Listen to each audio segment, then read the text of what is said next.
want to thank the grace of heaven and the virtues of masters and grand predecessors, transmitters, temple masters, lecturers, etc. For giving me just chance to finish up on. Okay, what we left off. We left off on lecture 3, right? The October 10th of last week, and I talked about the four. What's that? The four grave taboos or whatever, and the 5 serious prohibitions, right, or something like that, right? Okay. There's one part that I didn't talk about. I left out. It's called the. There's a term that they use called ch.1, because that was asked by one of the. That was mentioned in the Platform Sutra. Okay, they asked. Yeah. Anyway, but I don't want to go into detail. You guys should all read the Platform Sutra so you guys can, get some basic understanding. All right. Because on the website. I mean, on the happybuddha.org. There's an English translation. I mean, it's a big file because it's a PDF, but it's in English, so you guys can. I mean, it's long though. I mean, it's long. It's anyway. But you guys should read it. I mean, at least, and that just gives you guys a reference point.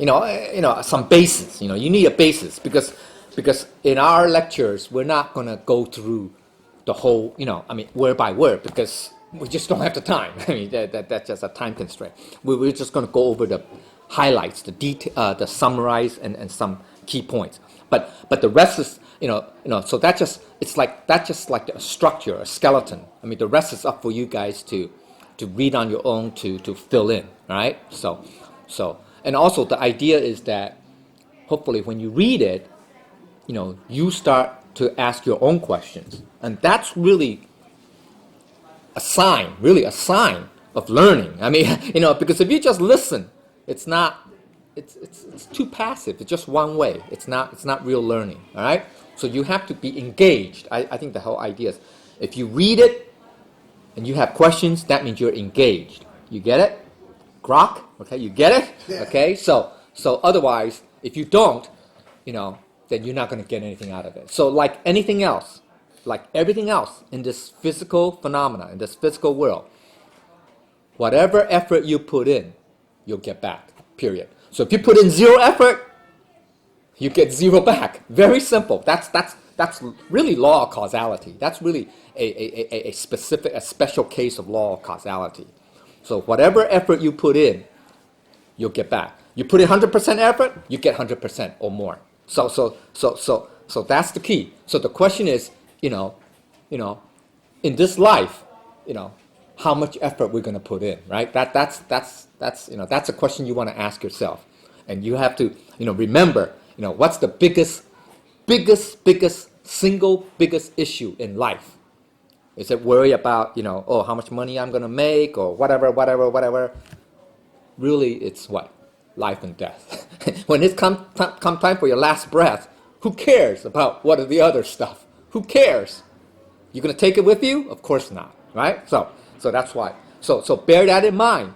So, where you should focus and put more of your effort towards, right? To say, hey, when it comes time to go, can I be certain I'm going to go to the right place? Or I'll end up in the wrong place? So you ask yourself, whether or not that's important to you. If it's not, okay, then samsara. Then samsara it will be for however long it takes. So anyway, all right. So let's go to the. I want to talk about ichantika. The term ichantika. Ichantika in Chinese it means isanti.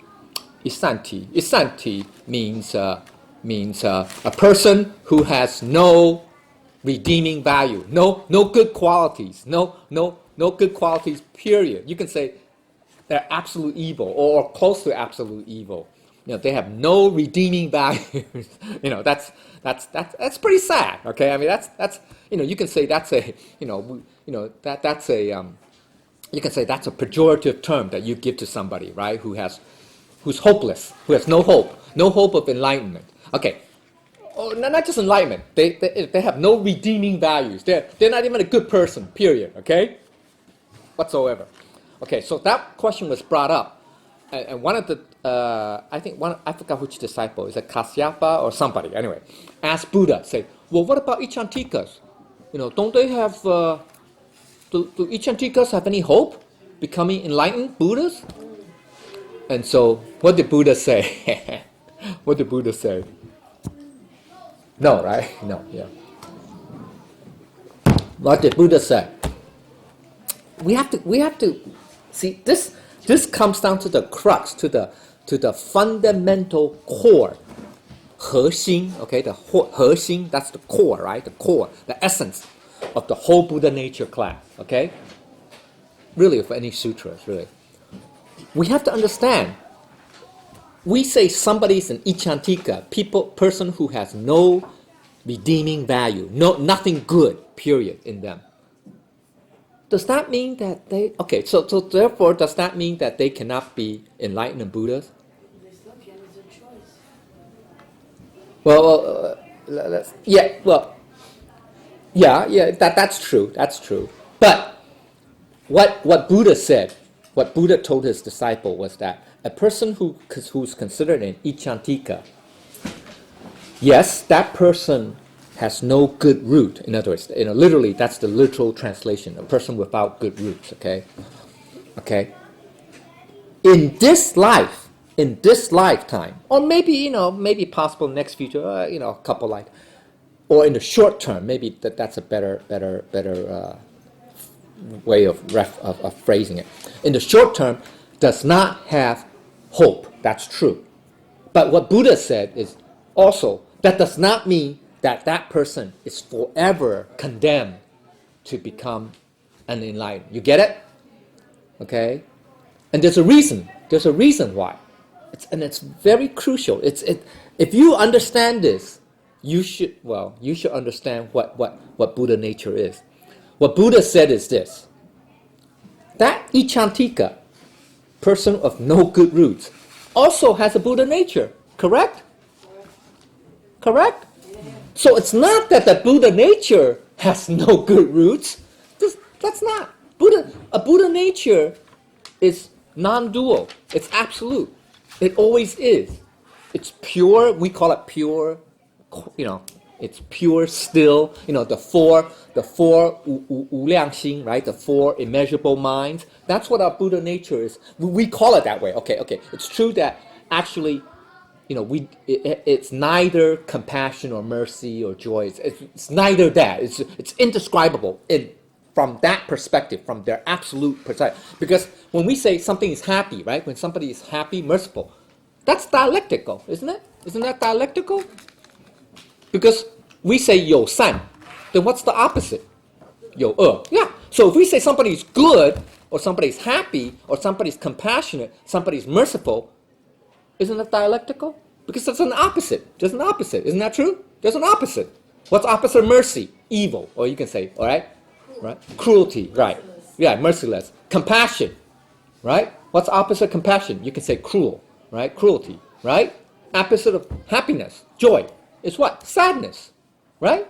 So it's not that the Buddha nature has that one side, one aspect of that. It's neither. It's just that from our perspective, from a dualistic perspective, we say, a Buddha mind has these qualities. But actually from a Buddha's perspective, it's neither. You understand?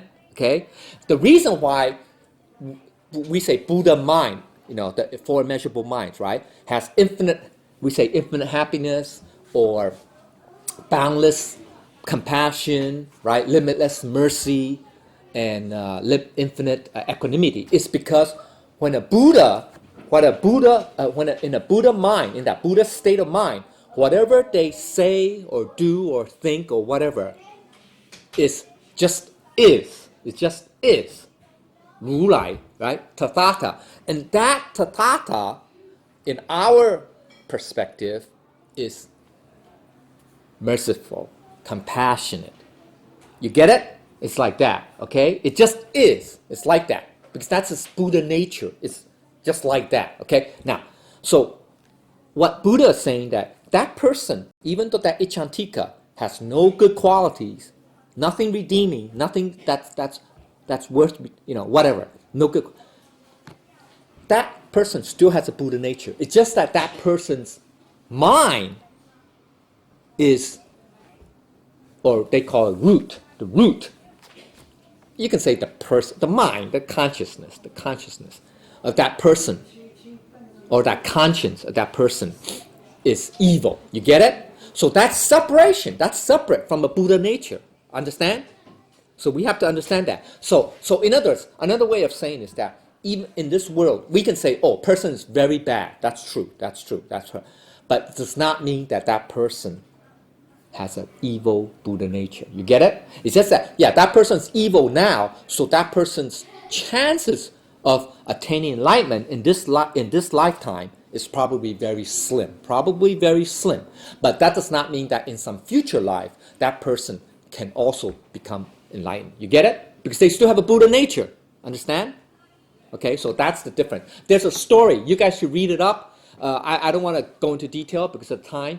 It's called 晚死点头. It's a very, very famous story. It's Buddha. Buddha told it to his disciples, okay, because his disciples were asking about a case about they want to prevent a person who was considered Ichantika from joining his group, okay, the group, the Sangha, it's called 晚死. 晚死 literally means, its direct translation is called insensate stones or non-sentient stones. A stone has no feeling, right? A stone has no feeling, right? I would hope so. If you think it is, then something is weird. Okay, it's called non-sentient stones are nodding their heads. So it just means that person who was an Inchatika many lifetimes, he was so sincere that he even caused the non-sentient stones to nod their heads. Anyway, but that's a short story. But you guys should read it on it just to understand more. Okay, it's a famous story. All right, it's a very famous story. Okay, now I'm basically done with lecture, the third lecture, which is the end of the first chapter. Okay, of the Platform Sutra. But there's some important questions. There's some Q&As in the lectures that you guys, that we should, that you could read on. And there's some questions that I mean, there are many questions. Some are relevant to the lecture material. Some are more relevant than others. So I would just want to highlight the second question first one. If you guys could read on the screen what the second question is about. He's basically talking about that in the beginning in that's true, right? Remember in chapter 1, right? They stress that all forms are illusions, right? Right? In chapter 1, right? Are we looking at chapter 1? No, looking at lecture 2, the October 3rd lecture and second question. Oh no, that's not it. Yeah, what question is that? October 3rd? Yeah, October. Do you have October 3rd? Is that October 3rd? I don't know. No, that's not October 3rd. Right. That's not October 3rd. Yeah, this is October 10th. Go to October 3rd. Yeah. Okay, let me continue. Basically, remember in chapter 1, right? One of the important parts of the story was when the senior disciple, Sen Shu, right, wrote a poem, right, wrote a 4-line stanza. He characterized our Buddha nature, right, because remember the fifth patriarch told everybody that, what's the most important thing in life? It's death, right? So so he asked his disciples to write a 4-line stanza to prove that how much they understand what our Buddha nature is. So the chief disciple Sen Shu wrote, he says, our Buddha nature is like a mirror, right? And it has a stand, and so we should constantly wipe the mirror clean so that no dust can cover it, right? So he's basically saying that our Buddha nature is like a mirror, right? Has a mirror. It's like a mirror. And so we should constantly wipe it clean, right? To prevent it from being defiled. So he is attaching a Buddha nature to a form, right? Like a mirror, right? Okay, so that's a form, right? So, but then when sixth patriarch, or Huineng, by then he was not a sixth patriarch yet, Huineng, when he heard that, he wrote his own, which is basically opposite to it, right? He basically said, no, our Buddha nature has no mirror, right? It has no stand, so therefore, there's no need to wipe it clean, for nothing can cover it. Basically, no dust, no defilement can cover it, can cover Buddha nature. So he's basically saying that Buddha nature has what? No form. It's empty. You get it? But that's opposite to what Sun Xiu wrote, right? So what this question is, right? He says that first, all forms are delusional, right? Are false, because there's no form. I mean, no form is true. It's everlasting. Okay, it's eternal. Okay, so that's true. But then in the end, it says that then what? When one is true, that means our Buddha nature is true. When one is true, all thing is true, right? Okay, all thing is true. When one is true. So just to summarize a little bit, it's very important. When Huineng wrote that, and fifth patriarch saw it, he realized that Huineng's level is higher than Sun Xiu, because Sun Xiu is still attached to a form, whereas Huineng is beyond it, right? Even though he's attached to emptiness, okay? We can say that. That's true. That is true, okay? So he basically invited Huineng to visit him at his chambers at midnight, or at the third watch. It's 11 p.m. roughly, okay? And he passed him on. He basically told him that that's true. All forms are illusions, are delusions, are false. But even emptiness is not true. What happens is that all the Buddha nature is both emptiness and form in one. It's merged in one. It's called merge. 融合, okay? It's merged into one. And that's called the middle path, okay? That's really the middle path. And that's what our Buddha nature is. And here's why. Here's why. So anyway, so when Huineng heard that, he became enlightened at that point. So even though before people say, oh, he was enlightened when he wrote that, that's not really, technically that's not true. Okay, technically that's not true. Even though we can say, yeah, he's already at the threshold, he's at the door. The door is already open. He's like half, he has 1 foot in there. Okay, you can say that. But he's not totally in there. Only when he talked to the fifth patriarch that night, when he heard that phrase from fifth patriarch, that everything is merged into one, he truly became enlightened. And why? Because then he said those things, right? How unexpected, our Buddha nature is self-sufficient, it is calm, it is clean, it is pure and still, pure and still, it is self-sufficient, it has no, it has no, whatever, knows that. And basically, everything comes from it. Everything comes from it. You get it? So everything comes from it. So what we're saying is, we have the one is the Buddha nature. You get it? So when the one is true, everything from the Buddha nature's perspective is true. You get it? Okay? Now, but the question is asking, 他说一真一切真, right? Okay? And he's referencing, I mean, the questionnaire is referencing that, oh, is that similar to the Zen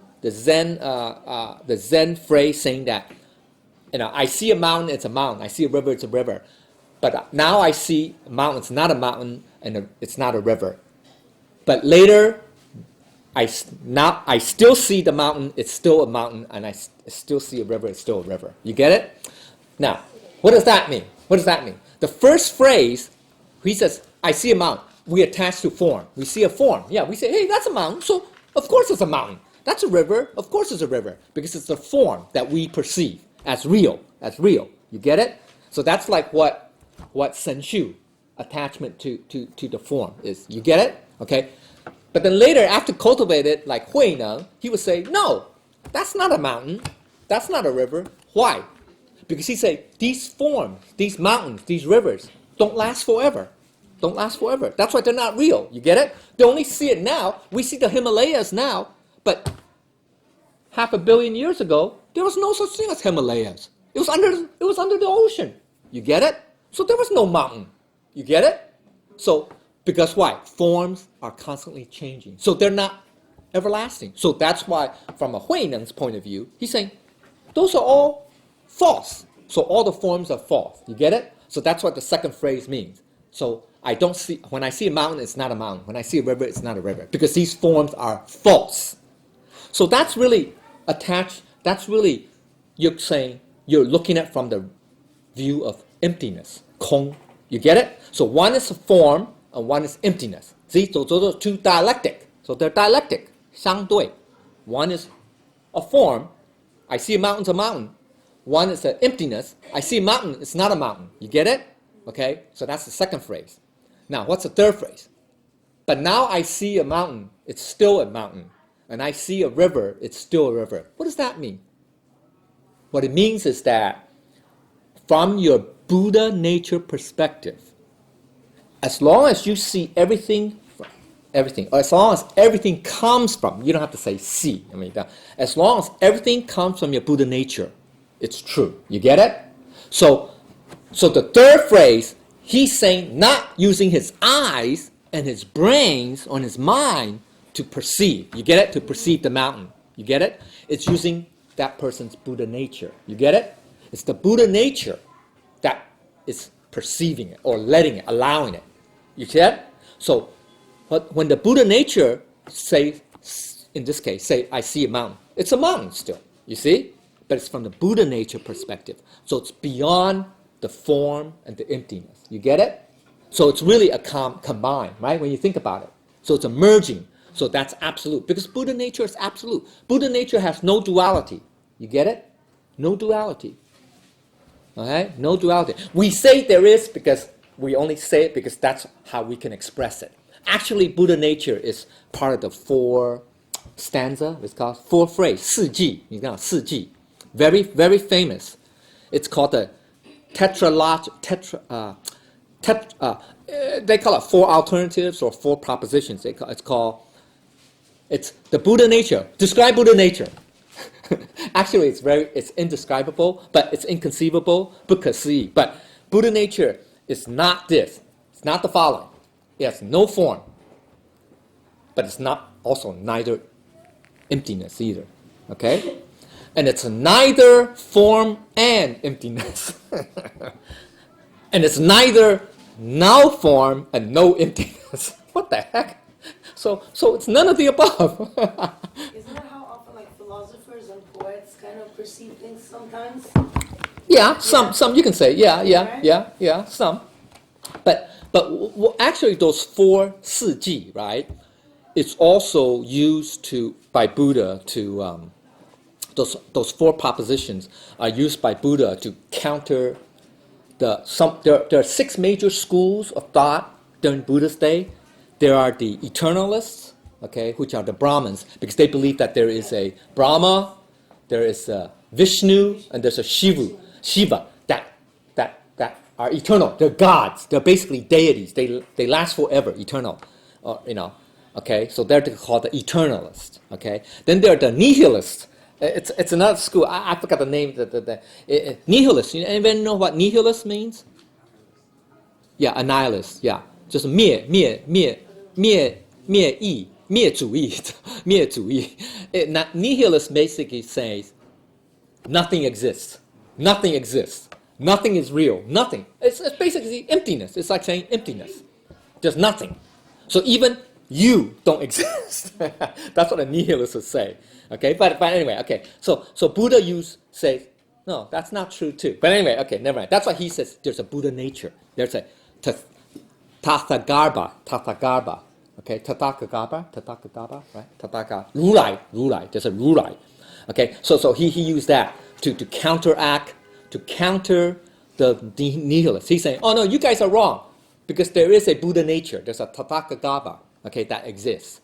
But you guys are wrong, are delusional. To the eternalists, to the Brahmas, and that's that. He says, no, it's emptiness. You get it? It's emptiness, no mind. 无心, okay? No mind, no consciousness. Because some people say, oh, there's a consciousness that exists forever. You see what I'm saying? So let's say when we die, we have a consciousness that exists forever. Even Buddha say that's wrong. That's wrong. It's emptiness. So anyway, so that's like, okay, those are the first two. The third phrase, right? He says, neither form or existence and non-existence or emptiness.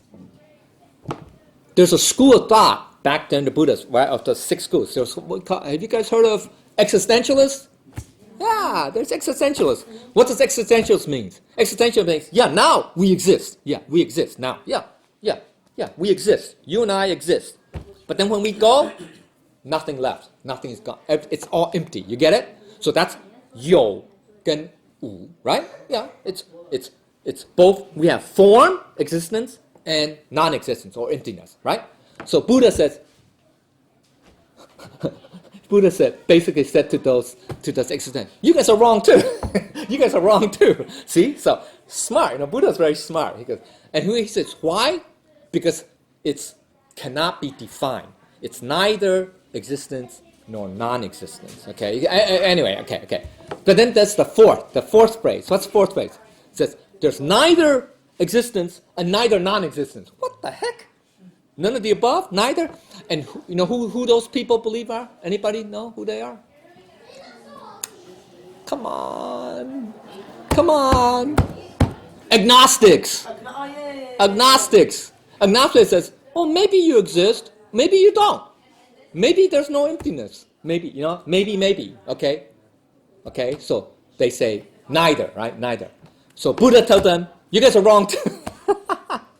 See, Buddha's smart. So, and why? Because this Buddha nature is just that. It's those 4 phrases cannot define Buddha nature. So it's beyond it. So it's like, now one view is, let's say that, people always think that, oh, our Buddha nature is only within your body, within each one of us. I mean, from a sentient being, the 4相, right? 我相, 人相, 众生相, 受生相. Okay? From the 4 ego form, the images, the image of the ego, the ego, the ego, personality, being, and life perspective. That is true, yes, because there's a separation, right? There's a separation between you and me. So therefore, you have a Buddha nature, I have a Buddha nature. So we're distinct. Buddha say, that's wrong too. Buddha say, that's wrong. Read it in the Diamond Sutra. He already talked about in the 3rd chapter, very, very beginning, okay? 3rd chapter. What Buddha is saying is that our Buddha nature does not belong to any one person. Oh, wow, what does that mean? What does that mean? But you can say our consciousness belongs to one individual. That's true. Yes. But that consciousness is not eternal. There's a big difference. Okay? Because it's your Buddha nature that gives rise to the consciousness, and therefore a soul. So people say, oh, our soul or spirit, 灵魂, spirit lives forever. Because why? Because when we die and you're bad, your soul goes to the underworld to suffer, right? And if it's good, it goes to at least celestial heaven. If you did not receive the 3 treasures, it goes to celestial heaven, and you can enjoy life. So it's our soul that lasts forever. Buddha says, that's wrong. That's wrong too. It's part of the 14 unanswered questions, but I don't want to get into there. It's too much detail. For now, I mean, in later lectures, we could go into that detail because we talked about this more in detail. the four propositions. I think it's lecture 10 or something. I forgot, one of those lectures. Anyway, okay. And Buddha said, that's wrong too. Why? Think about it. Come on, think about it. That's why you have to understand what is the Buddha nature. What is the nature of Buddha nature? What is it? What is it like? Let me ask you. I told you already, Buddha nature is absolute, right? That's no duality, right? So therefore, let me ask you, can you harm Buddha nature? No. Yeah. Can you cause it to bleed? Can you decrease it by cut it in half? See, consciousness, we can say, yeah, you can eliminate consciousness. Yeah, you can eliminate it. Go into a coma.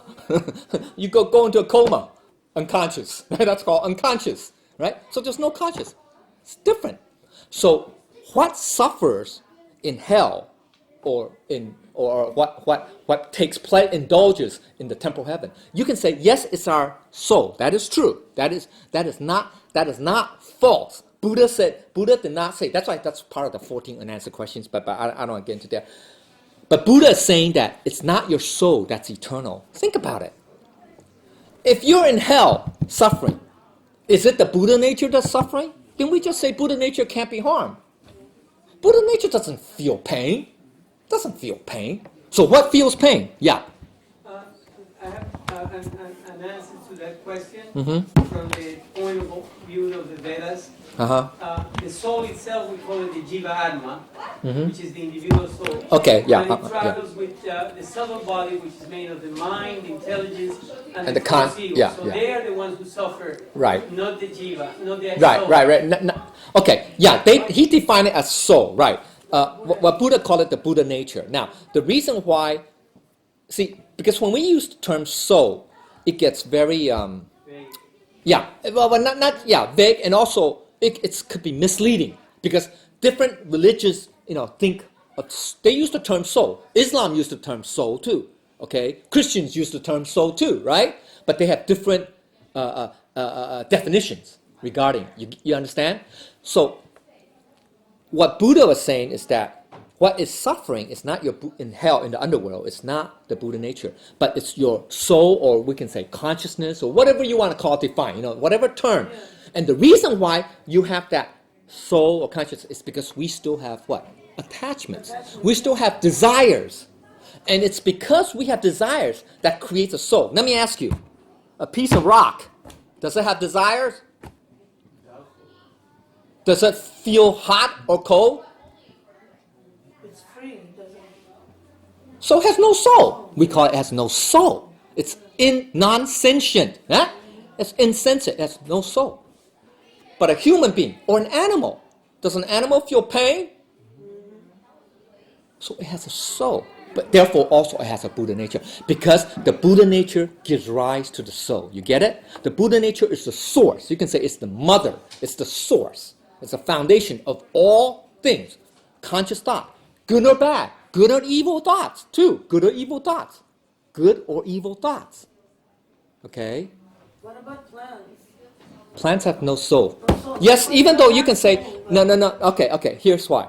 Because, that's why you have to go to the 5 skandhas, and I don't want to, take time again. I mean, this one question is, okay. The 5 skandhas, there's the bottom level, which is the form. Then there's what they call a sensation, or, you can say feelings or sensations, feelings of hot, cold, all that stuff, okay, hot, cold, also that pain, joy, pleasure, etc.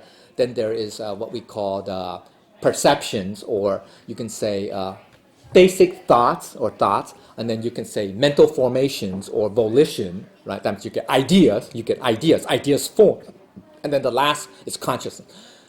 Plants may have the first and second level, but they don't have the third, fourth, and fifth. They definitely don't have a thought. A plant, let me ask you, why? Let's say a plant say, hey, I want the sun, man. I like the sun. So I'm going to move. I'm going to move from this spot because it's shady. I want to go to a spot where I can... Can't. Plant can't do that, right? You get it?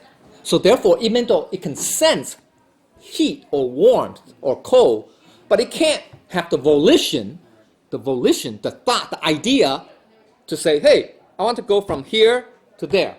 It can't. You get it? So that's why, plants can have, as a form, as a shape, but it also has sensation, but it has no soul. You get it? Okay, so that's why. All right? So therefore, no, what? Buddha nature. If there's no soul, there's no Buddha nature. Get it? Okay, so that's why it makes sense, right? So it's that our soul that's suffering, not our Buddha nature. But even then, let's say you become a Buddha. Is there a soul? No, because you've gone beyond it. You have no more desires, no more attachments. You get it? No more residue. So why? It makes sense. Think about it. Because if you become a Buddha, can a Buddha feel pain? We can say, yeah, they you know, because they have feelings for us. I don't mean that type of pain, because that's from the Buddha perspective. But they can't. You know, there's a story where Buddha was chopped up, you know, to pieces in the previous lifetime by one of his antagonists. Yet he felt no pain. He felt no pain. Why? Because he's Buddha. The Buddha has no soul to feel pain, no consciousness to feel pain. You get it? Make sense? Okay, so that's why. That's the ultimate. That's the ultimate. And also, a Buddha nature encompasses everything. It encompasses not just you, but all the emptiness. That's why there's a Buddha nature. There's a thing that's called exists. That's called Buddha nature, but that's indescribable, right? It's neither form, and yet it encompasses all of the emptiness. Which means another way to think about the more practical way, and this is kind of difficult to grasp, is that anything that you could imagine in this phenomenal universe, the furthest galaxy or supercluster or whatever galaxies, it's all encompassed by our Buddha nature. All, in other words, another way of saying is it comes from our Buddha nature. You get? It's not that it's necessarily created. So to say that phrase, just like say, when the one is true, all is true. It's just like saying, when you make up your mind, I don't care how much evidence people give you. When your mind is made up, you believe what you believe. You understand? So that's the same idea, but that's more on a lower level, you know, more on a dialectical level. Okay? Yeah, understand? So I have like 8 questions that I want to go through, but this is you know, it's very important. You have to get this down. Okay? That's the fundamental. All right? The core.